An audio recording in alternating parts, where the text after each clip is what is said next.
মহিলাদের কোনো নিরাপত্তাই নেই এই জায়গায়। কোনো কিছু হইলে দেখি ওরা মানে ধাও চাপাটি এগুলো নিয়ে ওরা মানে আতঙ্ক দেখায়। মহিলা মানুষের দিকে ঢোকা অসম্ভব। ঢাকার মোহাম্মদপুর যেমন পুরো ঢাকাবাসীকে আতঙ্কিত করে, নরসিংদীর এই অঞ্চলটি পুরো নরসিংদীবাসীকে আতঙ্কিত করে রাখে। নরসিংদীর রাঙামাটি এলাকায় দিনে দুপুরে কুপিয়ে জখমের পরের দিন অন্য এক যুবককে গুলি করে হত্যা চেষ্টা। জেলা শহরের বানিয়াছল রাঙামাটি কোনাপাড়া এলাকাটি এখন অপরাধের এমন এক ব্ল্যাক হোল, যার কাছে ঢাকার মোহাম্মদপুরও যেন নস্যি। নরসিংদী মডেল থানার একেবারে নাকের ডগায় অবস্থিত এই এলাকাটিতে এখন চলছে আইয়ামে জাহিলিয়াত বা অন্ধকার যুগের মতো বর্বরতা, যেখানে অনৈতিক কাজ আর অপরাধের প্রতিযোগিতা চলে প্রকাশ্যে দিবালোকে, আর অলিতে গলিতে মুড়ি মুরগির মতো বিক্রি হয় মরণ নেশা মাদক। অনুসন্ধানে জানা গেছে এক গা শিউরে ওঠা তথ্য, পানিয়াছল কোনাপাড়া এলাকায় প্রায় ৮০% পরিবারই প্রত্যক্ষ বা পরোক্ষভাবে মাদক ব্যবসা কিংবা মাদক সেবনের সাথে জড়িত। পুরো পাড়াটাই যেন একটি সংঘবদ্ধ ক্রাইম সিন্ডিকেট।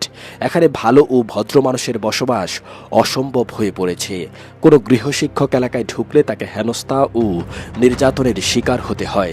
নারীদের অবস্থা আরও শোচনীয়।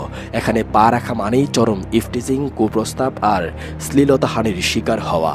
নির্যাতন সহ্য করতে না পেরে ভদ্র ও শান্তিপ্রিয় ভাড়াটিয়ারা এলাকা ছেড়ে পালিয়ে যান।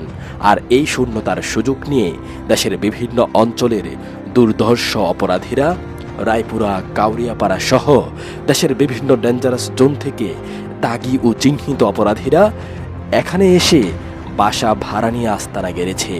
অপরাধের জন্য নিরাপদ স্বর্গ হওয়ায় এলাকাটি এখন পুরো দেশের অন্যতম শীর্ষ ক্রাইম জোনে পরিণত হয়েছে। আগে এক সময় অনেক ভদ্র এলাকা ছিল, কিন্তু এখন বর্তমানে এলাকাটা প্রত্যেকটা ঘরেই 80 জন মানে 80% লোক মানে মাদকের সাথে জড়িত। আমরা সাধারণ মা বোনেরা মানে কোনো কিছু বলতে পারি না, বেরোইতে পারি না। বেরোইতে গেলে মানে ওরা মানে ইফটিজিং করে। আর এই এলাকাটার মধ্যে ইফটিজিং, মাদক ব্যবসায়ী মানে সব কিছু এগুলোর সাথে জড়িত। সাধারণ মেয়ে ছেলেরা মানে আমরা ভয়ে আতঙ্কে থাকি। কোনো কিছু হইলে দেখি ওরা মানে ধাও চাপাটি এগুলো নিয়ে ওরা মানে আতঙ্ক দেখায়। মানে সাধারণ মানুষ যেন আমরা কোনো কিছু না বলতে পারি। ডেভিডে মাদক বিক্রি করে, চিবাচারের মাদক বিক্রি করে, বাসায় ঢোকার সময় ডিস্টার্ব করে, বাড়ানোর সময় ডিস্টার্ব করে। আমার 2টা ম্যাডাম আসে, প্রত্যেকটা দিনে ম্যাডাম করে ডিস্টার্ব করে। তারপর ম্যাডামরা বলে যে আপনাদের এলাকা ভালো না, এই এলাকাতে আমরা পড়তে পারবো না। আমার ভাড়াটিয়াও যেতে পারে না, আসতে পারে না। মাসে মাসে আমার ভাড়াটিয়া চেঞ্জ হয়।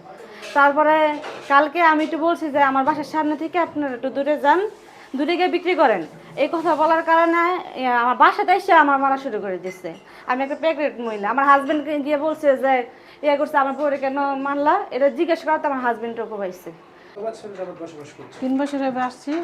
একদিকে রাস্তাঘাট খুবই খারাপ, বলতে গেলে মেয়ে মানুষ বা মহিলা মানুষ একদিকে ঢোকা অসম্ভব, কিন্তু তারপর আমরা থাকি বিথায় একটু সাহস করে আসা যাওয়া করতে পারি, শুধু এই নেশার কারণে। এলাকাটিতে অপরাধীদের আধিপত্য কতটা ভয়ঙ্কর তার প্রমাণ মেলে সাম্প্রতিক একটি ঘটনায়। জিহাদ নামক এক যুবক তার বাড়ির সামনে মাদক বিক্রি করতে নিষেধ করায় তার গর্ভবতী স্ত্রীকে আঘাত করার পর মাদক ব্যবসায়ীরা তাকে প্রকাশ্যে দিবালোকে জনসম্মুখে ধারালো অস্ত্র দিয়ে কুপিয়ে ক্ষত বিক্ষত করে। রক্তাক্ত যুবকের সেই সিসিটিভি ফুটেজ সামাজিক যোগাযোগ মাধ্যমে ছড়িয়ে পড়লে দেশ জুড়ে তোলপাড় সৃষ্টি হয়। যদিও নরসিংদী মডেল থানার অফিসার ইনচার্জ জানিয়েছেন সিসিটিভি ফুটেজ দেখে প্রধান অভিযুক্তকে গ্রেপ্তার করা হয়েছে, কিন্তু স্থানীয়দের দাবি এটি হিমশৈলের চূড়া মাত্র। মূল গডফাদাররা এখনও অধরাই রয়ে গেছে। এর পরের দিন রবিবার রাতে দেখা গেছে ওই একই এলাকায় বিলাসদি থেকে আগত রুবেল নামক একজনকে মাদক সংবলিত বিষয় নিয়ে গুলি করে আহত করার সংবাদ। আমার বাচ্চাদের নিয়ে স্কুলে যাওয়া আসার সময় এই জায়গায় অল টাইম মাদক ব্যবসা, তো এগুলি বাধা দেওয়াতে এরা জিদ করে বলতেছে এই জায়গায় দাঁড়ায় নাকি বিক্রি করবে। তো কালকে এই জায়গার মধ্যে দাঁড়ায়, কালকে আমি ভিডিও ফুটেজগুলি দিছি, এই জায়গায় দাঁড়ায় মনি, আবির, আফসার, মাসুদ, এই হেরাই একমাত্র এই মাদকটারে এই জায়গার মধ্যে লাড়াচাড়া করে। এরা এই শান্তি মিয়ার বাড়ির বাড়াইটিয়া। তো এই জায়গার মধ্যে এদের বাড়িও এই জায়গায় না, এদের বাড়ি হলো গিয়া রায়পুরাতে। তো রায়পুরাতে এই জায়গায় এসে এরা যে থাকে, এই এলাকার মানুষে পুরো জিম্মি করে রাখছে। কোনো কিছু করলেই এই এলাকার মানুষরা এরা কুবায়। সাধারণ রিক্সাওয়ালাতে দইরা বাড়ির এমন কোনো মানুষ নাই যে ডিস্টার্ব হয় না হ্যাঁ লাগা একদম ভয়ে থাকে সবাই। তো এর ভিতরে আমি তো ভাবছি না যে আমার এইরকম করব। তো কালকে বাধা দেওয়ার পরে আমার বউ প্রেগনেন্ট 9 মাসের, তো হেরাইয়া প্রথম ধাক্কা দিচ্ছে। ধাক্কা দেওয়ার পরে আমি গিয়া মহিলা মানুষ আমি আর কী করবো মনিরে ডরায়ও, তো এই পুরুষ লোক কেটা হ্যাঁ ছেলে পেলে একবারে গিয়ে আমি বলছি যে দেখো যেটা করছে এটা খুব খারাপ করছে। তো আমি একটু রাগ টাক দেয়া আমি আয়া পড়ছি।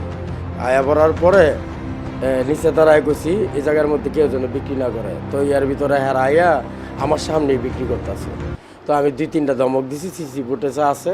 তো থাকার পরে এই আফসারে আর মাসুদে ছুরি নিয়ে মানে আমার ডর ভয় দেয়াইতেছে, ফুটেজের মধ্যে আছে। তো এর ভিতরে এই হেরা যে প্ল্যানিং পূর্ব পরিকল্পনা আমি তো আর জানতাম না। 3 ভাই আরও ছিল 4-5 জন হ্যাঁ সাথে, এগুলো আমি পরে নাম বলবো। তো আবিরে এই প্রথম কূপটা দিছে। তো আবিরে কূপটা দেওয়ার পরে পিছন দিয়া আফসারে আর মাসুদে হেরা কুপাইছে। মানে পিছনের কূপটি মানে ছোটো ছোটো এমন কাটার আছে এক কাছে। পরবর্তীতে আমি দেখছি যে হাতের মধ্যে কাটার, মাসুদের কাছে একটা ছুরি আছে, আফসারের কাছে একটা ছুরি আছে, টিপ ছুরির মধ্যে। তো আসলে কালকে আমার নসিব ভালো, আমি বেঁচে গেছি গিয়ে, আমার ভাই বন্ধুরা আমার বাঁচাইছে।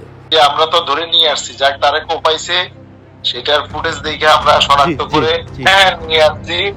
আইনে আবার তার কাছে মাদক পাওয়া গেছে, আমরা মাদক মামলা আদালতে পাঠাই দিচ্ছি। হ্যাঁ অসুবিধা আমাদের টিম যাবে এই অভিযান থাকবে, যদি এই ধরনের কোনো কিছু পাওয়া যায় আমরা সাথে সাথে ব্যবস্থা নিব, কোনো সমস্যা নেই। বানিয়াছল কোনাপাড়ার ভৌগোলিক অবস্থান নরসিংদী মডেল থানার একেবারেই সন্নিকটে। দেশের অন্যান্য অঞ্চলে যখন মাদকের বিরুদ্ধে র্যাব পুলিশের সাঁড়াশি অভিযান চলে, যুব সমাজ প্রতিরোধ গড়ে তোলে, তখন এই এলাকায় কেন কোনো কার্যকর অভিযান হয় না? কোন অদৃশ্য শক্তির ইশারায় প্রশাসনের নাকের ডগায় একটি পুরো এলাকা অপরাধের অভয়ারণ্যে পরিণত হলো? সম্প্রতি একটি সামাজিক সংগঠন মাদকের বিরুদ্ধে মানববন্ধনে নামলেও সাধারণ মানুষ ভয়ে মুখ খুলতে সাহস পাচ্ছে না। স্থানীয়দের অভিযোগ, মাদক সিন্ডিকেটের পেছনে রয়েছে শক্তিশালী রাজনৈতিক ও প্রশাসনিক অদৃশ্য হাত, যার কারণে পুলিশ মাঝে সাঝে 2-1 খুচরা বিক্রেতাকে ধরলেও মূল হোতারা অধরাই থেকে যায় এবং পরদিনই আবার পরিস্থিতি যেমন ছিল তেমনই হয়ে যায়। একটি স্বাধীন দেশের সভ্য সমাজে থানার পাশেই এমন জাহেলিয়াত চলতে পারে না। নরসিংদীর এই বানিয়াছল রাঙামাটি কোনাপাড়া এলাকাটি আজ শুধু নরসিংদীর জন্য নয়, পুরো বাংলাদেশের অভ্যন্তরীণ নিরাপত্তার জন্য এক বিরাট হুমকি। আন্তর্জাতিক মানবাধিকার সংস্থা এবং দেশীয় আইন শৃঙ্খলা রক্ষাকারী বাহিনীর শীর্ষ মহলের এখনই উচিত এই ক্রাইম জোন গুড়িয়ে দিতে সেনাবাহিনীর বিশেষ টাস্ক ফোর্স কিংবা র্যাবের চিরুনি অভিযান পরিচালনা করা। আজ যদি এই অন্ধকার রুখে দেওয়া না যায়, তবে বানিয়াছলের এই বিষাক্ত মডেল দেশের আনাচে কানাচে ছড়িয়ে পড়বে, যা পুরো সমাজ ব্যবস্থাকে ধ্বংস করে দেবে। বানিয়াছলকে অপরাধমুক্ত করে সাধারণ মানুষের বসবাসের উপযোগী করার দাবি এখন আর শুধু স্থানীয়দের নয়, এটি এখন সময়ের দাবি।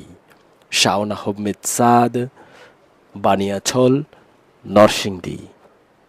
জেলা প্রশাসক মহোদয়, এসপি মহোদয়, এরা যদি জোরদার করে তা মাদক নির্মূল হওয়া সহজ।